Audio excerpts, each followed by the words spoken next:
5, wind calm runway 02 right, clear to land. Clear to land, Hornet 95. We measure time in seconds.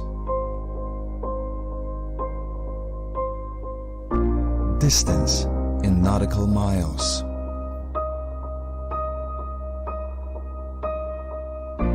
Fuel in pounds.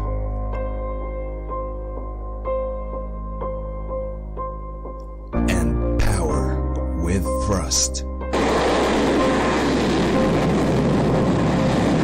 Along with the courage, dedication, and patriotism of our men and women, it is our duty to keep this country strong and sovereign. Guardians of the skies, bearers of hope, champions of peace. Padayon, Philippine Air Force. Kayo ay nakatutok sa DWDD AFP Radio.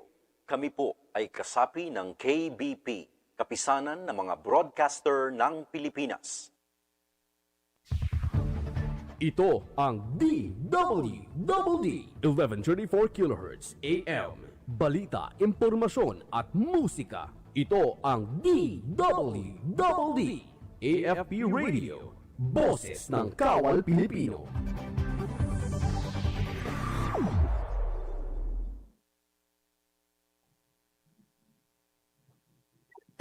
Inihahandog ng Philippine Air Force at ng himpilang ito ang programang gagabay tungo sa kapayapaan ng bawat mamamaya at pag-unlad ng buong pamayanan. Usapang Pangkapayapaan, Usapang Pangkatambaran.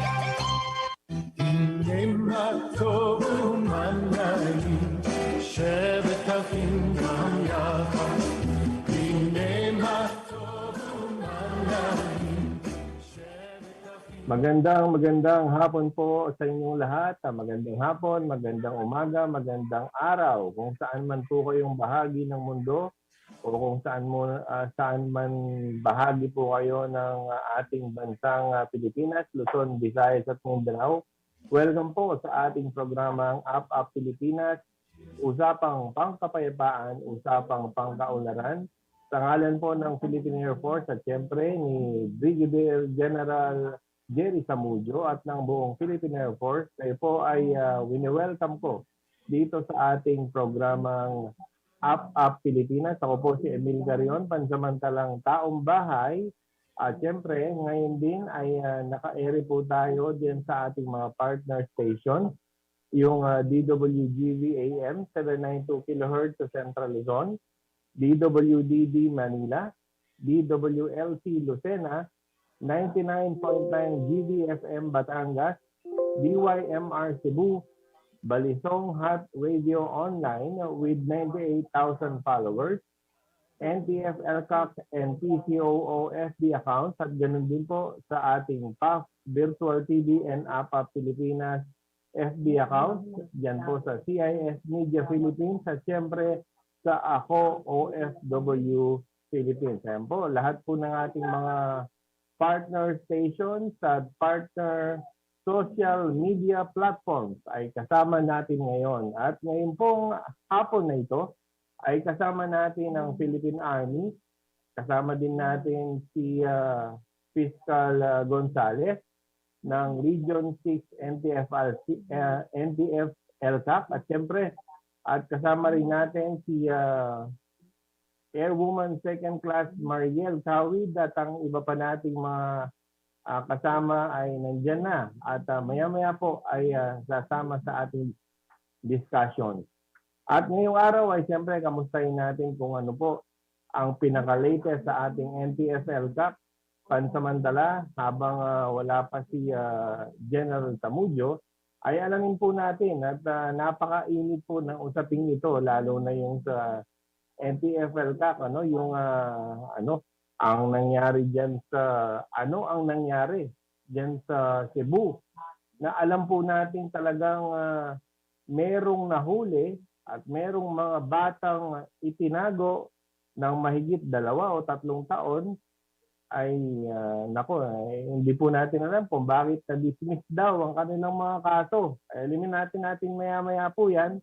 At nandyan na ang ating kasamang si Fiscal Chris Gonzales ng Region 6 NDFL. Kamustahin na po natin. Sir Fiscal, magandang hapon, Brother Fiscal. At unang-una, kamusta po kayo? At saang stasyon kayo ngayon? Stasyon po ba ng polisyan o stasyon ng bus station? Magandang hapon na Brother Mil. Kasalukuyang Apo. nasa Kalibo Municipal Police Station tayo. Dito Apo. pa sa Kalibo Aklan. At Opo. regarding dun sa ating cases na isinampa laban sa ilang mga miyembro ng communist terrorist groups in relation sa pag-rescue ng mga IP children sa Cebu City, nais Apo. kong simulan sa statement na pinalabas ng Legal Cooperation Cluster, National Task Force ELCA. Ang statement ng LCC may kaugnay dito sa issue. Nilabas pong statement May 16, 2021. Opo. Gusto ko lang pong basahin na ang paninindigan ng Legal Cooperation Cluster is that the genuine intent for the rescue operation of the indigenous children in Cebu City was given malice and false accusation when the provincial prosecutor in Davao del Norte dismissed the complaints for kidnapping and serious illegal detention, trafficking, and child abuse against 7 respondents. To clarify, ang resolution of the provincial prosecutor ay hindi nagsasabi that the acts leading to the crimes complained of were not committed. So maliwanag po dun sa resolution ng piskal na hindi nila sinabi na walang krimen na nangyari. In fact, may krimen na nangyari. Yun ang nakalagay dun sa resolution ng piskal ng Davao del Norte. The resolution clearly showed the presence of the acts alleged in the complaint. The mere inadvertent failure of the complainants to supply defined details of what transpired during the rescue operations does not negate the happening of the crime nor prove a fact that the criminal acts were not committed. So this is just an issue of fine-tuning the complaint because all the available evidence is there to prove what had happened. And on the part of the government, we will exhaust the remedies available and make sure that the ends of justice and truth will prevail. This time we will surely bounce back. So maliwanag po. Yes, Kal, bago po tumuloy kayo diyan sa nabanggit yung nabasa niyo yan. So para po ang ibig niyo sabihin sa binasa niyo, hindi naman totally dinidismiss at nakita na talagang may malis at may something wrong doon sa nakita ng ating korte. Pero kasi ang press release po nila ay na-dismiss na. Tama naman po, na-dismiss naman talaga yung mga kaso. Kaso nga lang, binigyan ng mali siya ng taga-kabila. Binigyan nila ng mali siya yung dismissal. Kumbaga, hindi lang sila nanatili doon sa paghahayag ng dismissal, kundi dami kasi nilang sinabi na malisyoso. Pero sa totoo, kung babasahin natin, Brother Mil, yung nilalaman ng resolution, batay sa statement ng Legal Cooperation Cluster, may krimen na nangyari. Yun nga lang, na-dismiss lang ho yun based on certain technicalities na pwede namang i-fine-tune. Meron naman po kasing legal remedies available dun sa mga complainants, sa mga magulang po ng mga IP children. Meron pa namang motion for reconsideration na pwedeng i-file yung mga complainants. So, masasabi natin na napaka-premature ng pagse-celebrate ng mga nakasuhan kasi nga hindi pa tapos ang proseso. Umiikot pa ho ang proseso ng batas ng procedural law. So, ibig sabihin itong kagandahan ng sistemang demokratiko kahit tayong nasa gobyerno, we abide by the rule of law. And part of that following the rule of law is to avail of all the legal remedies available kahit pa po may dismissal. So I Okay. think the complainants Okay. can still file a motion for reconsideration. Mukhang yun po ang maliwanag na hinihintay ko marinig at I'm sure ang mga followers natin po dito sa APA Pilipinas ay gusto nilang marinig. So premature ang kanilang celebration na sila ay lusot na sa kaso. Tama po ba, Fiscal? Tama Brother Mel, dahil hindi pa kasi tapos ang proseso. Meron pang motion for reconsideration yan. Ang sabi nga na sa resolution ng piskal, as a statement ng Legal Cooperation Cluster National, this is just an issue of fine-tuning because all the available evidence is there to prove what had happened. So meron lang pong certain technicalities na nakita yung investigating prosecutor kaya na-dismiss initially yung kaso. Ayun. So, ibig sabihin, kung sakali po magawa niyo po yung fine-tuning at maipakita pa, mai-appraise pa yung mga karagdagang detalye, no? Yung mga detalye na ebidensya na inyo pong, I'm sure, nandyan naman at obvious, nandyan yung mga ebidensya. Ano po ang inyong, kung pwede man po, kung pwede niyo i-discuss, ano po ang posibleng pwedeng susunod na mangyari? Hintayin na lang natin yung magiging declaration ng Police Regional Office 7 na siya pong nagsampa ng demanda because they will be availing of the legal remedies, most probably the filing of a motion for reconsideration. Trabaho na po kasi ng pulis yan. And then we will be expecting that in the coming days, for sure, a motion for reconsideration will be filed by the complainants. Okay. Pero sa ganito pong sitwasyon, hindi naman ibig sabihin na dahil dito sa pansamantalang nagkaroon ng ganitong nagkaroon ng ganitong resulta na pumabor at ang dating ay pumabor doon sa mga grupong nag-abduct dito sa mga kabataan o allegedly nag-abduct sa mga kabataan, hindi naman ibig sabihin na tayo ay parang mawawalan ng pag-asa. Piskal, ano po? Hindi talaga dapat tayo mawalan ng pag-asa, lalo na yung mga magulang ng talaingod IP children. Dahil, sabi ko nga, there are legal remedies available that can be availed of by the complainants and which they intend to avail.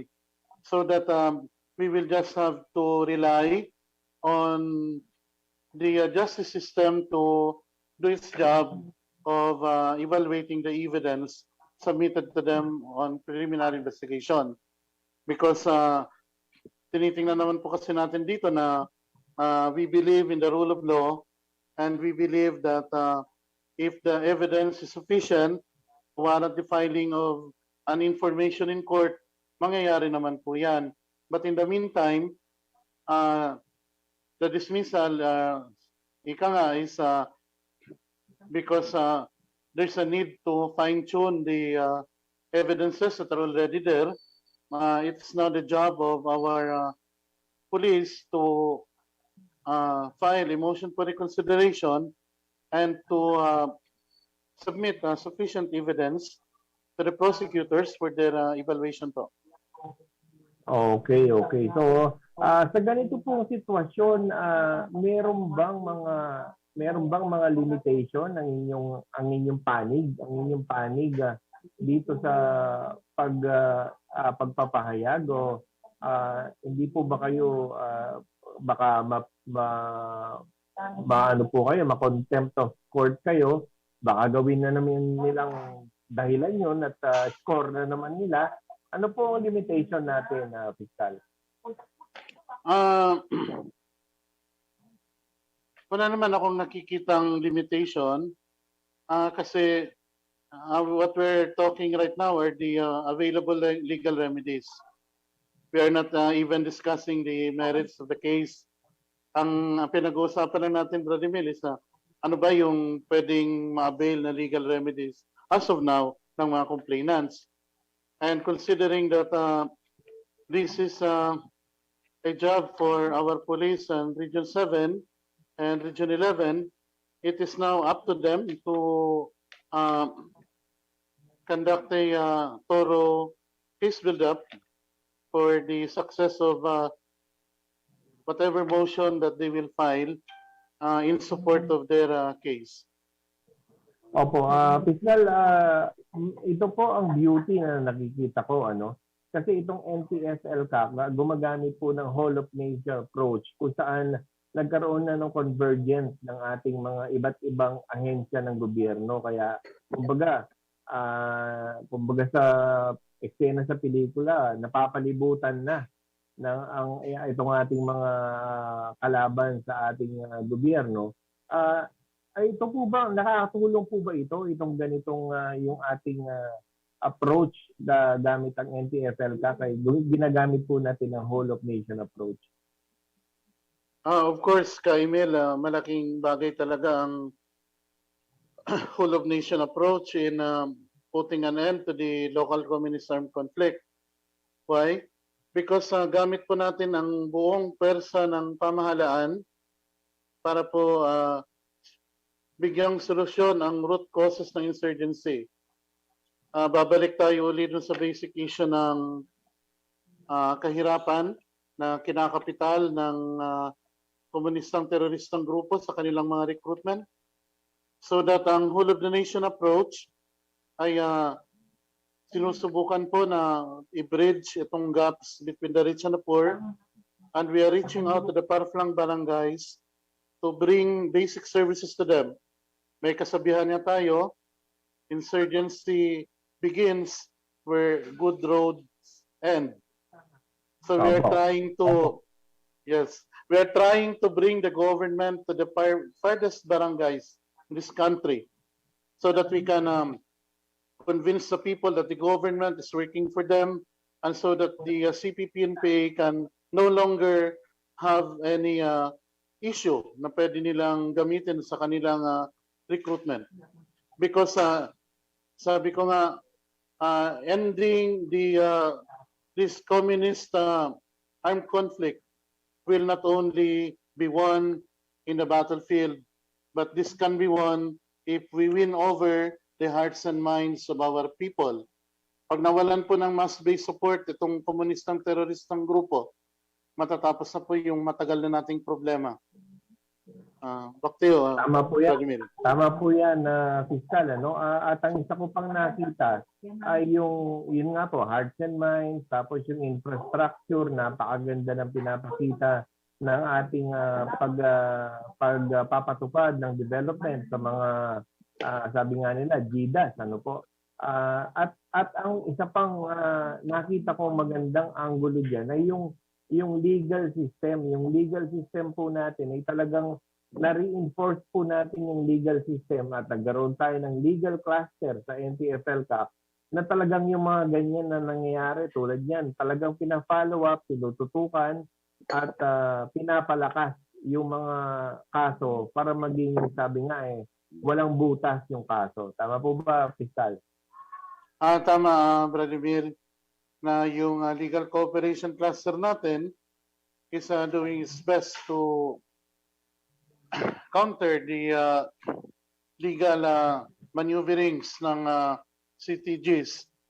And of course, we know that part of this campaign against the communist terrorist groups is also the campaign on the legal aspect, because we need to prove that the rule of law is existing in this country and the justice system works not only for the rich but also for everybody.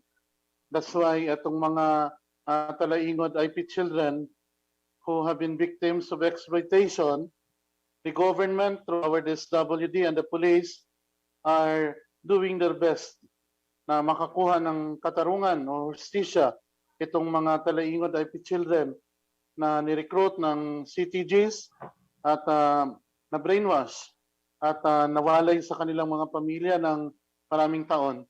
So ito po ang kagandahan nito.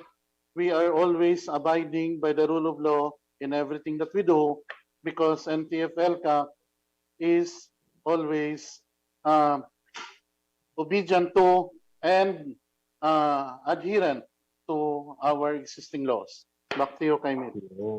Opo, naku, maraming salamat po at maya-maya po babalikan ko po kayo at siguro pagkatapos ng ilan pang mga katanungan sa mga bisita natin, ngayon ay nakikita ko na nandiyan na po yung ating kasama ng sa Yes for Peace, ano po, si Brother Erniel Canzare. Pero maya-maya po yan, tayo ay gumawi muna sa kabilang bahagi naman po ng ating bansa dito po sa may Isabela at nandiyan na yung ating kasama po sa Philippine Army, si Captain Joter Lobo ng 502nd Brigade. So Captain Lobo, magandang hapon po sa inyo at ano po ang unang-una, kumusta po kayo dyan sa Isabela?